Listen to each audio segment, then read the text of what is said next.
Hi everyone, this is Swati from Indiahikes and you're watching Trek with Swati. In today's video, we're talking about how to reduce the cost of your travel when you're going on a Himalayan trek. Now there's a very big reason we're making this video. Over the past many years, I'm noticing that trekkers are spending more and more on their trek, that all the other expenditure is becoming at least twice or thrice the amount they're paying for the actual trek, which is the trek fee. So if they're paying around 8,000 to 9,000 for a trek, I notice they are paying over 10,000 to 20,000 for their travel and even their trekking gear.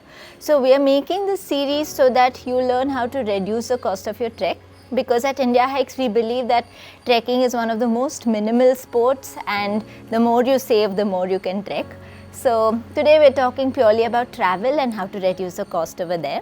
And I'm not going to give you tips today. I have everybody from Indiahikes, a few of the most well-traveled and well-trekked people, sharing tips with you. So let's hear from them.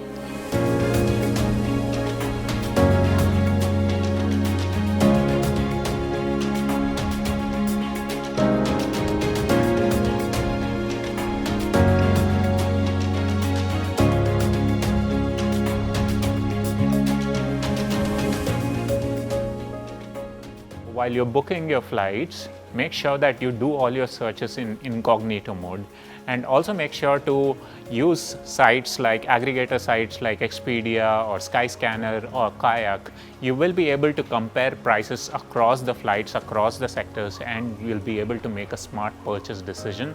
Also, if you can, try to book flights which are not direct to your destination. Look if there are flights which have a layover, let's say a Bangalore to Delhi flight via Mumbai with a couple of hours of layover is usually cheaper than a Bangalore to Delhi direct flight. So go for indirect flights whenever you can. One handy travel tip would be to choose hostels or dorms over hotels. Now when you're looking for any of these, you should look mainly for two things. One would be how clean is the place, and second is how accessible that place is from your surrounding visiting places. A hotel may cost you somewhere between 2,000 to 3,000 rupees, whereas a dorm easily comes between 400 to 900 of a price range. So that kind of helps you to save about 60% of your money. When I travel, one of the most recurring costs I have is on food. So there are two ways I reduce my expenses on food. First is carrying a lot of the food by myself. I carry a lot of condiments, things like pickles, chutneys, sauces, things that I can mix with a lot of ready-made items like bread or rice to make a very quick meal. And the second is I also carry a lot of nuts and dry fruits that will keep me healthy and also quite full during the entire part of the day. While carrying these food helps me save a lot of money that goes into my food. When I do eat, I also choose a thali meal over an a la carte meal.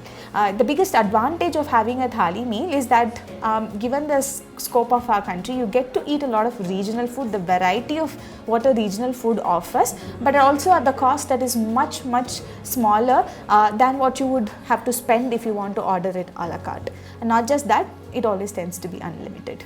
So a win-win over there. So these are two quick tips that I do to make sure that I reduce my expense on food while I travel.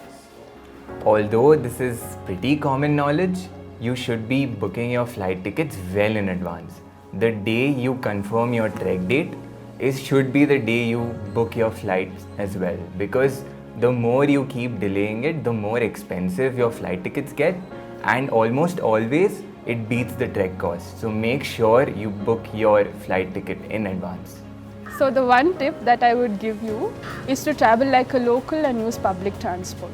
What I mean by this is use share cabs, use buses to travel.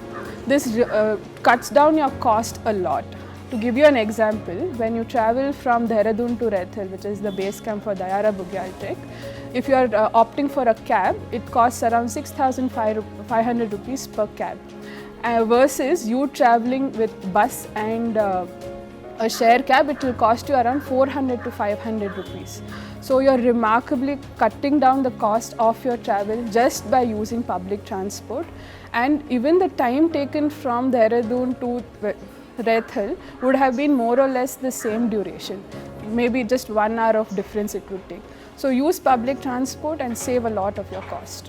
When I'm traveling, especially for shorter transits. One of the places where I get to stay cheap is either in the waiting rooms or in the retiring rooms that you find often in the bus stands as well as in the railway stations, especially in bigger cities.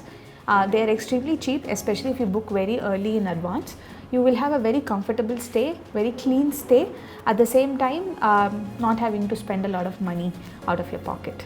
The other best thing is that because you're in transit, it also helps you not have to move around within your transit zone too much to have a comfortable stay. So those were just a few tips about your travel, about how you can reduce the cost of your flight, how you can travel by train better, where you can stay for cheaper accommodation, and how to manage your food in a less expensive and a sustainable way. If you have any more tips, please drop in a comment below. We'd also learn to love from you and learn to travel better.